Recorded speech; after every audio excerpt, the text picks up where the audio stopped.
Anh ơi, nhìn nè, tối nay anh nấu ăn hả? Yes. Giỏi quá vậy. Yes. Good boy, good boy.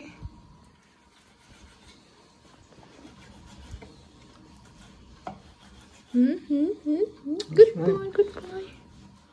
Yes, having a chicken casserole, kind of almost a chicken casserole, but not exactly. Oh này, this pear going off rồi. Yes, Mum bought some new pears, so I think that one's going in the bin.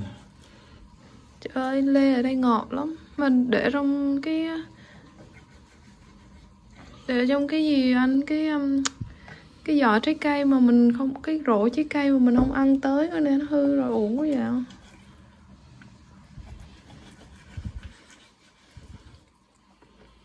Cái này anh cắt ra miếng nhỏ nhỏ cỡ gì hả?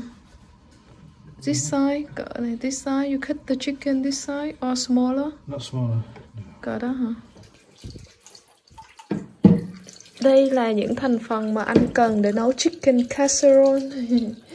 Nóng. Cái này là tự mình mua bỏ vô, mình thích ăn gì thì mình bỏ vào cái đó.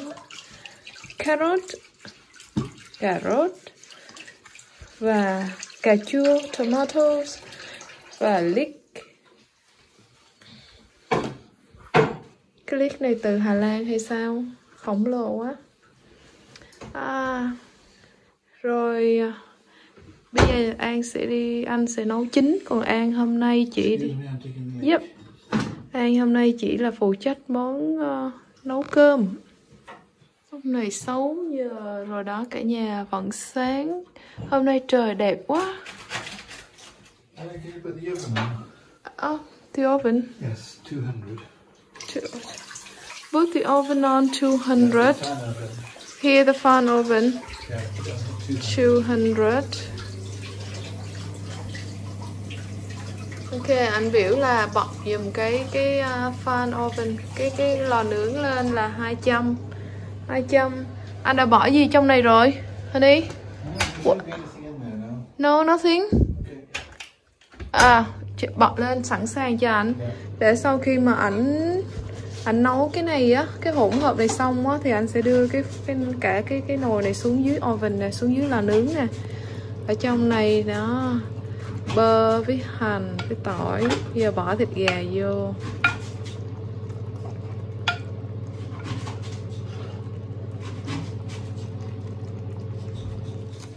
Cut the leek. Yep. Oh, you cut it all, hon.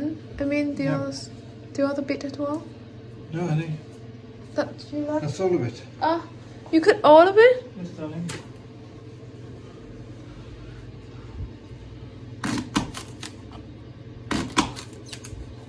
Hành baro. Ở Việt Nam gọi là hành baro.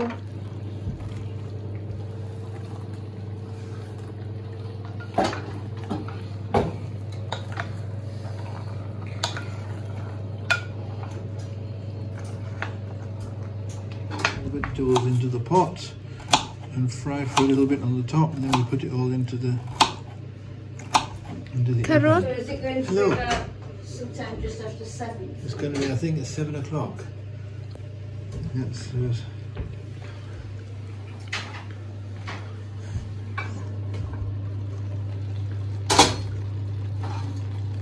The carrot ngọt quá.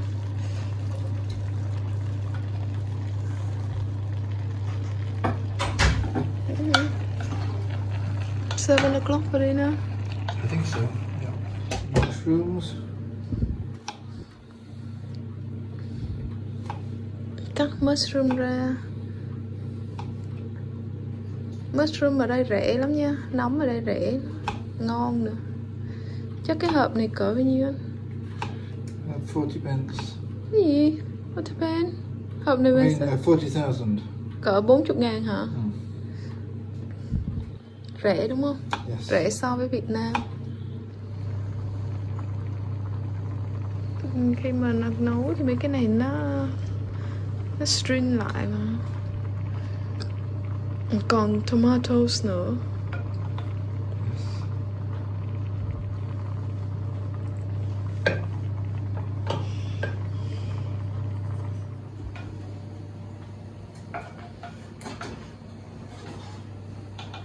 Anh ơi, anh tập trung quá vậy, focus dữ vậy.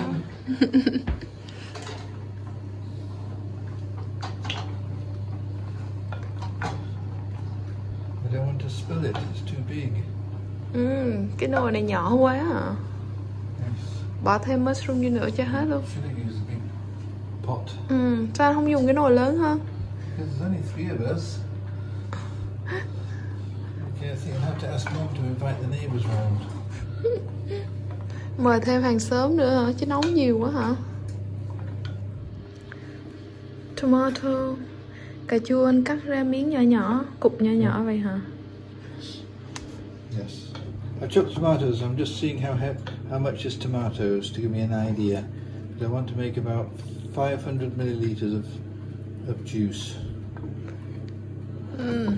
Anh muốn là làm khoảng 500ml hả? 500ml nước sốt hả? Approximately. Yes. I'm doing it pretty much by feel. Giờ anh bỏ tomato vô.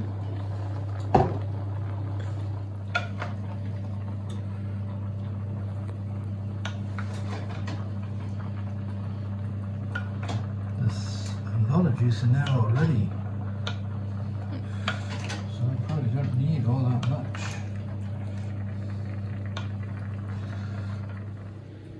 Mới khui một chai rượu vang mới ra này cả nhà.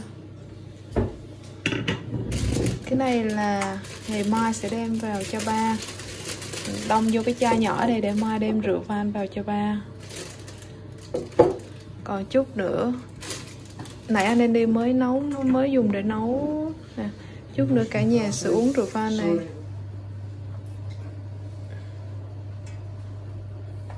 Anh đang làm gì? Parsley hả? Yes. Parsley là rau gì em quên, tự nhiên quên mất rồi. Ngò. Không phải ngò. Ngò ri. Không phải ngò rí. Anh cho flour hả? Bột vô hả? Yes. Cho bột vô để cho nó đặc lại hả? Đó là rượu vang với lại cho một ít bột. Trời ơi, anh tự make up cái recipe. Không biết ngon không đi cả nhà. Lại giờ cho tiêu đen chưa nữa.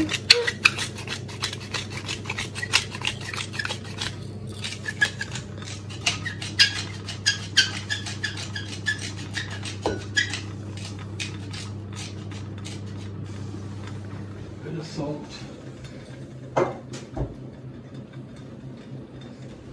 Bit of salt. Muối. Thêm muối vô. A little bit too much there. Let's see if we've got a bit of bay leaf. Bay leaf. Bay leaf going in. Cái gì anh? Bay leaf. Bay leaf là cái lá gì? Yeah. Lá gì vậy? Ồ, cái lá này nè kìa. A bit of rosemary. A bit of rosemary. Rosemary Yeah, nữa hả? rosemary goes well with chicken.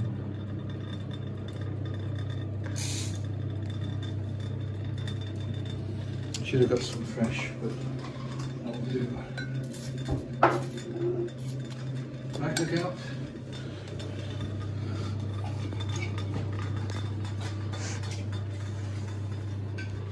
Yeah, let's see how much time it is. I think we need a little bit of water.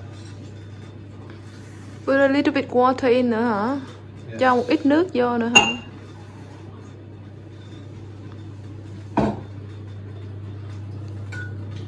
Rồi anh mix it up phải hả anh? Yes. Mix it up.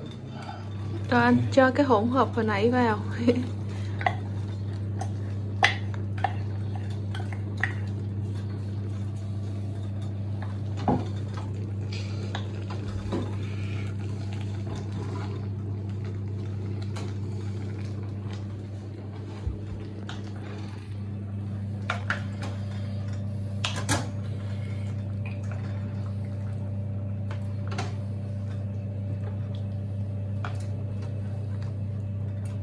Nào bây giờ ảnh mới đem xuống oven. Hồi nãy oven thì ảnh nói anh để 200 cho nó nóng từ nãy giờ rồi nè. Bây giờ sẽ đặt nguyên cái nồi đó xuống dưới. What time is it? Anh Anh nhìn đồng hồ kìa, 6:30, 6:30 rồi nè. Okay.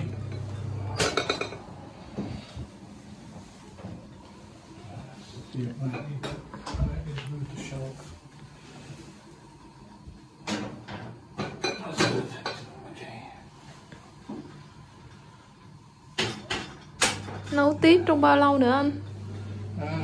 Nấu tiếp trong bao lâu? Maybe 30-40 minutes, maybe 40 minutes.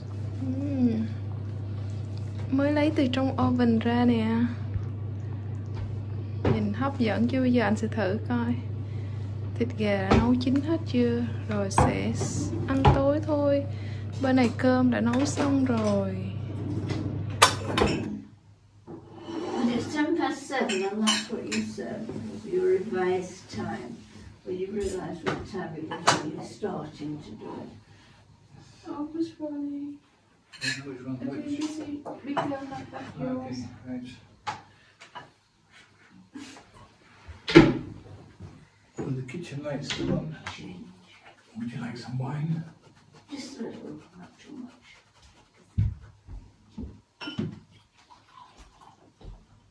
Thank you. Would you like some wine? Yes, please.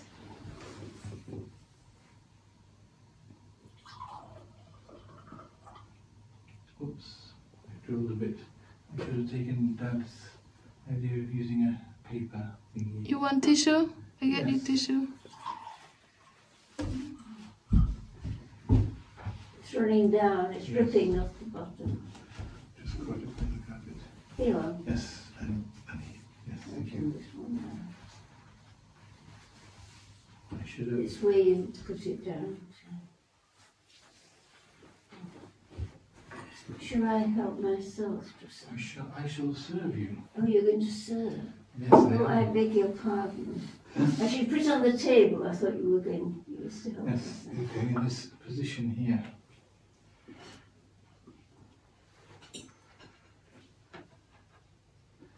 How much would you like? What do you mean? Ooh, A little bit more of the vegetable part of it. Yeah, how's that? thank you. Would you have some chicken casserole? Yes, please. You don't say you weren't too sure. At home you do all the cooking, though, not Andrew. Sometime he did. He did the hot pot. Oh, right. It with potato, carrot, leek, beef, Do you want another piece of onion, chicken? butter. Do you want another piece of chicken? Yes. Okay, you're getting one. Okay, thank you. There's more vegetables. You want more vegetables? I want some mushrooms and carrots. Thank you. That's a lot of it gone, Andrew. There's not that Yes. much left around. Okay. Cheers. Cheers. Thank you for cooking tonight. Yes. Happy Easter for tomorrow. Happy Easter Saturday.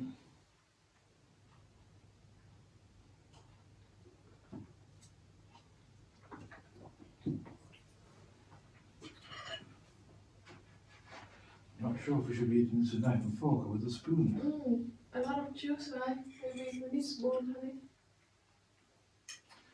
Would you like a spoon?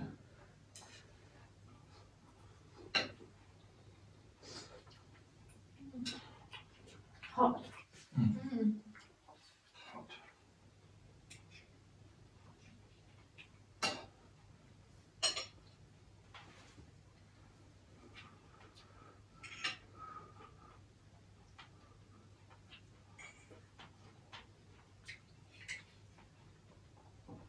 I thought Anthony's had gone to Niagara, but apparently she didn't go to Niagara. She was going to go to Niagara from New York, so to see the Yeah. American side, but then she decided to spend her time at the monastery Oh, instead. right. No, she didn't go. Yes.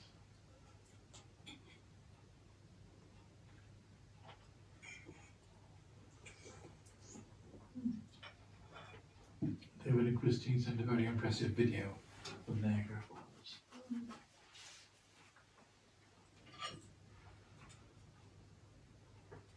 At the border with America.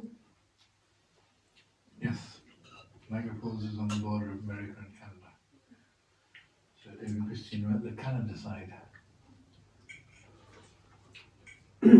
Very noisy, wasn't it, the falls? Very loud noise. So a bit forceful.